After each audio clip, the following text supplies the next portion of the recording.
You're live, it says. And Sarah's with us today. Hi. And I'm back to reading Sober on the Planet. Plenty of people will tell you, often with a smug sense of superiority, that the secret to weight loss is simply to eat less and move more.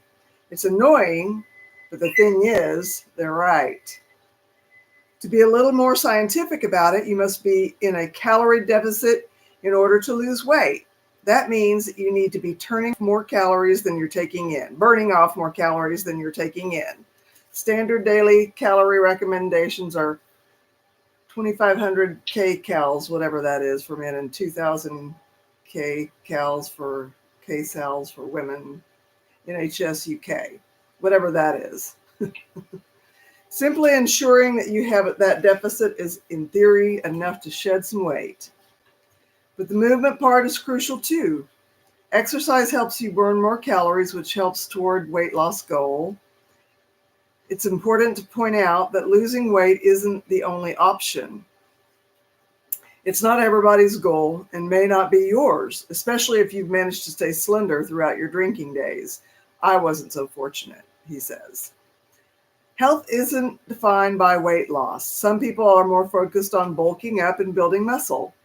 Bulking up is achieved with a calorie surplus when you take in more than your recommended daily calorie allowance alongside doing suitable exercise. Bodybuilders, for example, go through phases of calories surplus when they want to build muscle, then calorie deficit when they want to lose fat. This is what they term bulking and shredding phases. As you know, I'm a strength and conditioning coach. Well, we didn't know that, but now we do. But I want to assure you, I'm not on a mission to turn you into a gym addict. The point I'm making is what you look like in the mirror does come down to calories in and movement out. And that takes us back to booze. Alcohol is packed with calories, and there are also empty calories. This refers to the fact that alcohol provides little more than an energy source with little nutrients we need to be strong and healthy. Alcohol contains 7 calories per gram, which is nearly as much as fat as a 9 kcal per gram, whatever that is. Protein and carbohydrates come at a 4 kcal per gram.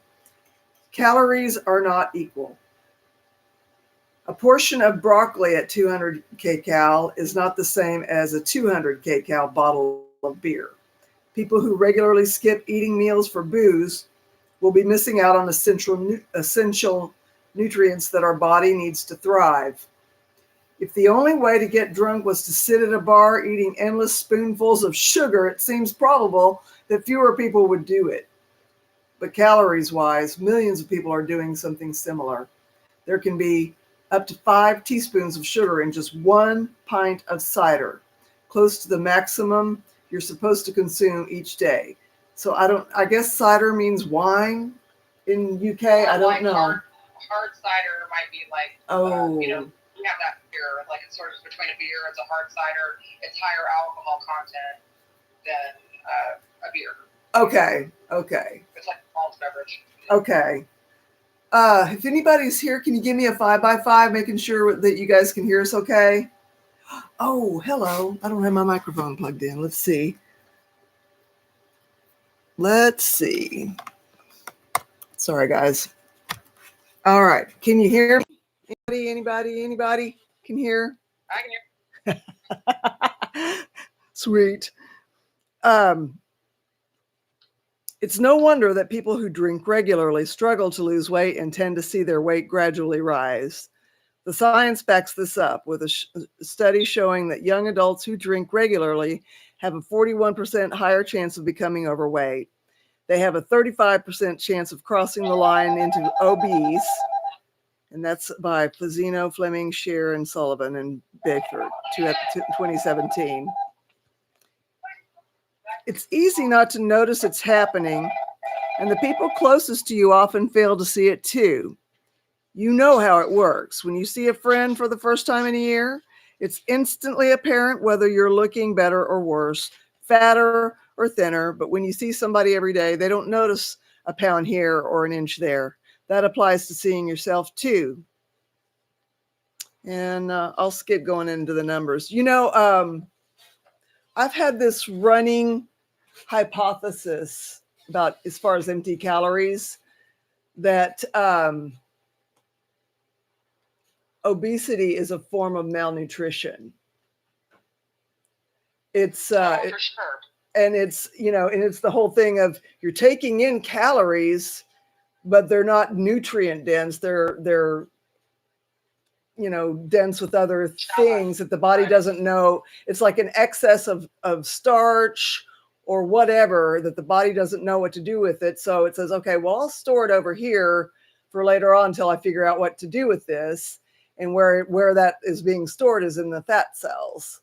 And those are kind of building up, kind of like a little pile of something that you just throw over in the corner. And so it really kind of matters the calories that you're taking in. And like he said, booze is not only empty calories, but it's a lot of sugar. In fact, I was pretty sure that my sugar addiction, that's what I started out with from a little kid, and I got it from my dad big time, that was the gateway drug for me in alcoholism. Actually, when I first quit drinking, I kept chocolate bars like in my bedside nightstand. Yeah. I mean, so that also helped me get off of it with like eating sugar. Yeah. But and that's valid. Things, I look at it as like a septic tank or plumbing too. Mm-hmm. When you're putting stuff in your body that doesn't break down and your body doesn't know how to do with it because it's just processed. It's like a food-like substance. Yes. Yes. So it doesn't even know how to get it out. It doesn't know what to do with it. Like your septic system can't break down stuff that isn't supposed to be in it. That's right. Yeah. That's right. I was going to say about that. I lost it. But this is interesting. I was just talking to a friend today who her husband has alcoholism, and she has been morbidly obese, but she had gastric bypass and has lost like 96 pounds. Wow. So this was just like a conversation I just had to haven't talked to this person in a long time. Huh. Interesting. And I was talking about how, you can't really, maybe you can't tell. I can tell that I put on 20 pounds, mainly when I go to put on my jean pants. Now that it's winter, I'm like, oh my gosh. I know what I was going to say. When I was in rehab when I went through the whole quitting drinking thing. And so what I did is I made sure that I had kitchen duty, which was kind of meal prep before the meals were served. And then after, there was meal prep for the following morning. And there was always extra like cookies and stuff like that around. And I was just constantly slamming those in when I was working in the kitchen. I got up to twice my normal size in rehab, which was crazy. You stayed skinny. My dad, was emaciated. And eventually he got to where like that was part of it was he couldn't even process food at all. Yeah, I believe it. But there were years where he, couldn't eat food, but he always stayed real skinny. That's a high metabolism or what that is. But. Whoa, that's intense. Yeah. Did your dad do any artwork when he was drinking, or did that kind of? Yeah, well, he started drinking when he was 15. Okay, so he did. But when he got to that stage, though, was he still able to do artwork? He was okay. So he's an artist in different forms. Okay. And he had quit pretty much painting, but he was writing a lot of songs. He was being prolific on the guitar, and he was still drinking. He was going to open mic nights, but so he was still. And that's another thing. Like with drinking, sometimes when you're creative, you drink to loosen up, just instead of socializing, to get your creative energy flowing. Sure. Sure.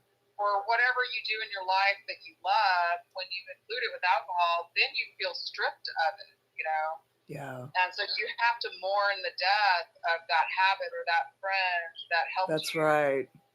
That's right. Forward. Hi, Lemmy. Sugar, cigarettes, alcohol, whatever it is. You share your life with it, You do. In fact, when I was with Luke's dad, you know, I was trying not to drink heavily because just been through that year of trying to get my divorce, and I was playing rugby, and I was with the rugby team always, and we were always drinking, right after practice, and yeah, so I was trying not to drink quite so much after the divorce went through, and then I started singing with the band, and that Richard was the guitar player in, and he was a heavy drinker at that stage, and I felt like I was having to compete with the other woman. Right. So I started drinking to keep up. Right. So yeah, it's very much something that we make a companion. Yeah. Well, and my friend gave an ultimatum to her husband to stop drinking. Yeah. And that, so supposedly he has, but she's done this before. And if somebody isn't, I said, is he interested in not drinking? And no, he's not. So then, is that going to stay? I mean, I of course can't fault her for doing what she can do to make her life more functional. Sure, absolutely. I feel like after the conversation last time, I feel like alcohol was kind of parented me because my dad was an alcoholic. Wow. So oh my think God. like an alcoholic, even though I'm not. And that's frustrating to be sober and to not necessarily, but to still. Oh wow, that's intense. Well, and that's where I do benefit some from Al-Anon for the kids, alcoholics.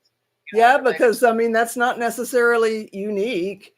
Kids are still growing up with alcoholics. Right. And then that inconsistency and all of that, becomes you. You don't realize how influential you are when you're a child. But I think, what do they say? You learn 75% of what you know by the age of 2, which that's astounding. Wow. You're learning language and how to walk and skills. Yeah. Pretty much from 2 on, it's just icing on the cake.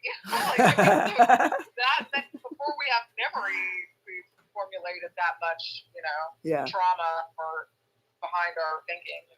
Lemmy says hi, Carol and Sarah, in the chat. Hi. How you doing today, Lemmy?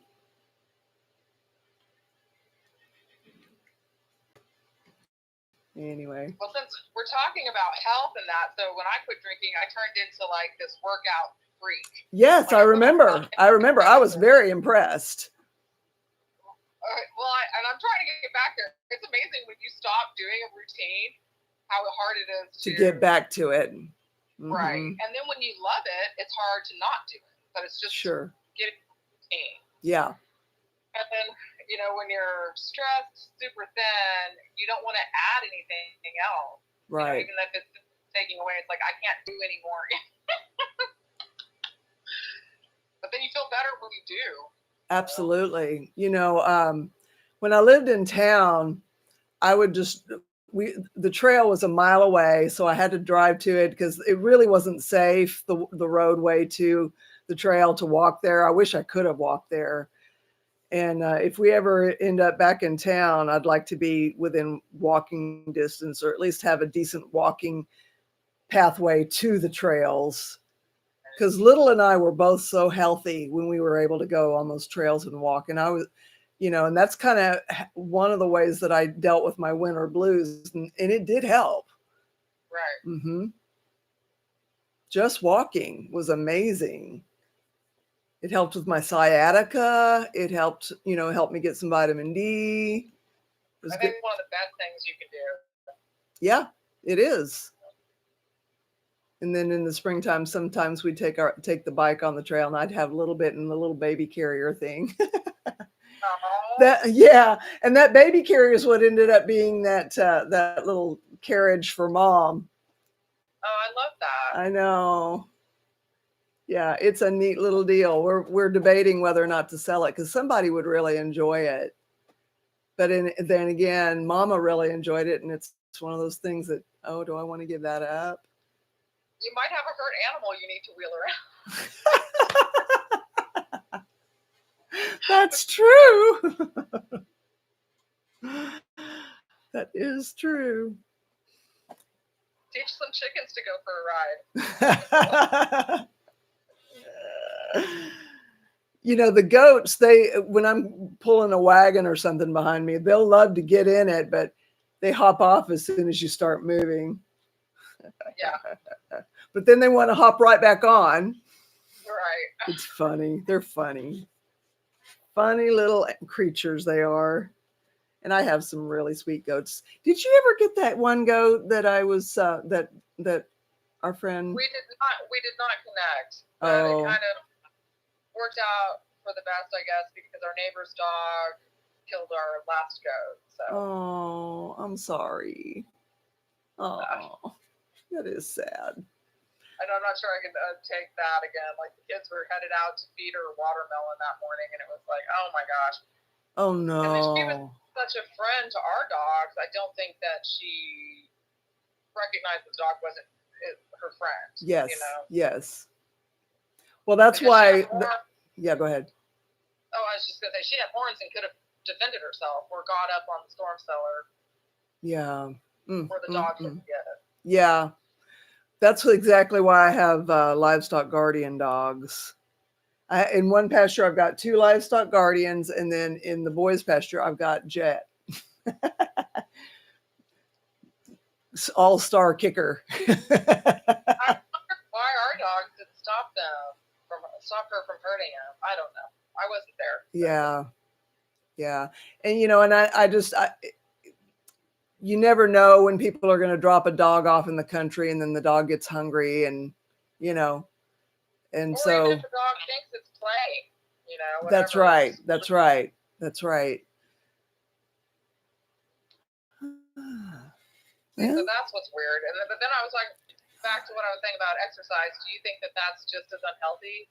What's that? As eating too extreme, like anytime anything becomes an addiction or a fixation, it's an attempt to control, you know, whatever, soothe your anxiety. So even being a gym rat or being obsessed with nutrition and working out is another form of hyper focus, I guess. Or I'm sure that it in some way or another there's some unhealthy aspect to it, but I wouldn't think that it's a problem unless it's causing a physical problem. Right. You know. Yeah, and it is much healthier of a addiction to pick up than alcohol. Yes, that's true.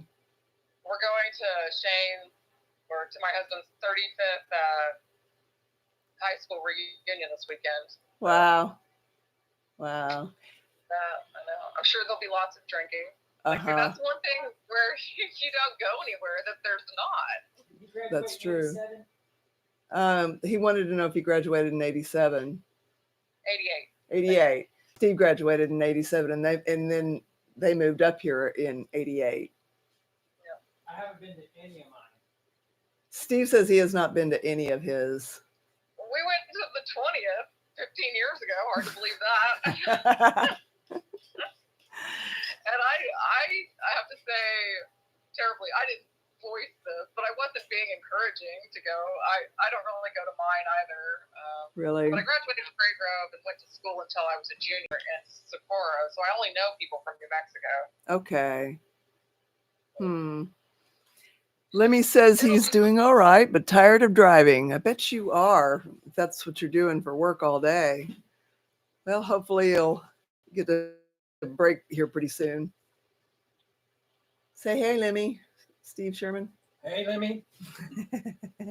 Where am I? Am I in the picture? Now you are. I don't know what I'm doing. Well, what do you think? Have we had a meeting? Yeah. Okay. Good. I mean, if you still want to talk about anything. No, I think I'm good for now. I think I'm good. I've been doing a thing where I do the moment of silence for the person still suffering and the ones we've loved and lost, and then the serenity prayer. I love it. Okay. Do you want me to lead off with the serenity prayer, or would you like to when we're after silence? Huh? Whichever you'd like. It doesn't matter. I think you should have Serenity song. Steve says he thinks we ought to have a Serenity song. We should. We could go ahead and We turn could it put it into music. We could put it to music. We totally could. We used to sing the doxology of the blessing. That's right. That's right. Yeah. Oh, there's a little. I wonder. We should look up and see if there is a Serenity song. I bet there is. Go 1, 2, 3, peace for me. 1, 2, peace for you. Oh, that's hilarious. Knowing the difference when you're talking about the control, like that's the main part for me is like figuring out because you have to find your truth or whatever, what you have control over. God grant me the serenity to accept the things I cannot control. Courage to change the things I can, and then wisdom to know the difference. Oftentimes, we're trying to change people and things that we have no control over. Yeah, ain't that the truth? Rather than looking at ourselves. Yes. Yeah. It's easier, isn't it? I mean, because you can see outside yourself a little bit better than you can see inside yourself. Makes sense. One of my favorite Bible things is remove thine log from thy eye. Yeah. Before you try to get the little stick out of the other person's eye. Yeah. Right. Yeah. Lemmy says he went to 2 reunions and will be recording outside the next one. I guess that's recently. He does this thing where he just kind of goes along the streets and records people. There's a guy who does what you do, Lemmy, and but he does like cities that have had whole parts of it that have just been abandoned, and he films all the old buildings with the graffiti, and it's pretty cool and pretty sad, really. Interesting. Yeah, it is very interesting. I'll send you a link to that. We were just watching it today, as a matter of fact.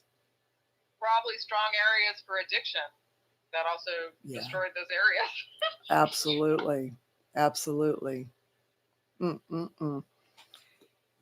Okay, well, we'll have a moment of silence for the ones out there who are still suffering in their active addiction and those we've loved and lost to it.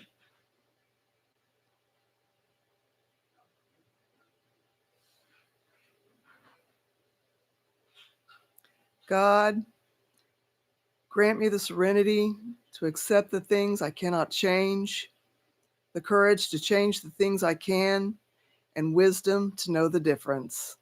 Amen. Amen. All right. Thanks, Lemmy.